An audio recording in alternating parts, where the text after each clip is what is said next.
Hello, I'm Louise Ross, and this is the fourth of 10 excerpts that I'll be reading from my rom-com novel, Breakfast at Tildy's. The misadventures continue. The Wilson family has spent a summery and hot Christmas day together, exchanging gifts and overindulging on champagne and lots of rich food. Tildy's mum, Beaty, is now suffering the consequences. Gut rumblings. The day after Christmas. Love, says Frank, walking into the study as I finish up on the computer. There's no need to be alarmed, but I've insisted that your mum let me take her to the hospital. What? I told Mum I think it's best that we have someone listen to her gut. She's in a lot of discomfort, and I know I'd feel better if we had a professional assess her. Cripes, Dad, you're kidding. Is her crummy tummy that bad? I ask. It's probably nothing, but as I said, I want someone to take a look at her. Shortly thereafter, we pile into the old family car. I sit in the back on the driver's side behind Frank. Beaty sits in the front and rests her head against the window. She refuses my lightweight cardie when I suggest she shove it under her cheek. Thanks, darling, but it's too hot, she moans. The glass is nice and cool on my cheek. Frank pats Beaty's knee, then glances over and smiles at her. Without turning her head from its resting spot on the window, Beaty's left cheek wrinkles upward in a half smile. Several metallic blue blowflies are clustered in the upper corner of my backseat window. They thrive in the heat and humidity. It's conducive to them breeding and then growing to a size easily labelled obese for a small flying insect. I mean, the blowies in front of me are about 3/4 of an inch long and at least half that around.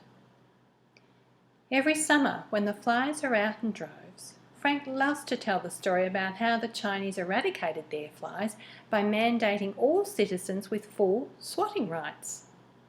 He's certain that if Australians exercised their swatting rights, exterminating every fly in their vicinity, the national summertime fly problem would be eliminated. In response to Frank's theory, Beaty inevitably expresses concern for the birds, who without an important member of their food chain might not survive. I open the window and let the blowies out. A gush of sticky hot air whooshes in from Royal Parade, bringing with it a whiff of eucalypt from the nearby parks. When we were kids, Beaty used to take Sarah and me to Princess Park for Saturday morning tennis lessons. Our dog Pug came too, to keep Beaty preoccupied with walkies, while Sarah and I failed miserably to connect racket to ball. Afterward, we often had a picnic, out of the sun, under one of the gum trees, but not out of the reach of the pesky blowies. Annoyed by the flies swarming around her food, Beaty would wave her napkin about in exasperation.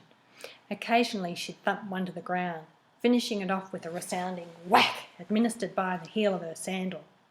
"Got it," she'd explain, triumphant, and then she'd feed the dead fly to Pug. Picnics were the one occasion when Beaty's love of eating, particularly outdoors, outweighed her concern for the birds. We pull into the Royal Melbourne Hospital and check Beaty in. Frank and I wander into a waiting room in the emergency area, prepared to kill time until we have word on Beaty's condition. "At least they've got cricket on the telly," says Frank, sounding relieved at the prospect of losing himself watching his favourite sport. Great. Nothing like a bunch of blokes swinging a bat at a ball to keep your mind occupied during times of crises, I say facetiously. "What was that, love?" "Mum'll be fine, you know, Dad. I'm going to guess it's just a bad case of indigestion or heartburn. I read somewhere that big eating days like Christmas and Easter, you know, religious holidays, well, apparently emergency rooms admit the most cases of gastric-type issues because of people eating too much." Frank pays no attention. "Wonder if it has something to do with food being life-giving," I say. "Like the idea that eating is bliss and thus a direct path to God, and hence the reason we have such big meals at times like Christmas." I stare hard at Frank, wondering if he'll engage. Nothing. "Dad!" I yell at Frank to see if he's still alert and present, or if he's deaf to everything bar the cricket. "Sorry, love, what were you saying?" "I was saying, well, do you want a coffee or a tea?" Coffee, that'd be beaut, love. Make mine black, 2 sugars. Do you need some change? But before Frank can dip into his pocket, the cricket distracts him. You beauty, he yells. I leave him to it. Beaty has been under observation for about 45 minutes now. Meanwhile, I've had a cappuccino. Frank has had his sweet black coffee while conducting an ongoing intimate affair with the TV. In the manner of a dutiful daughter, I'm sitting by him, pretending to be equally enthralled by the cricket.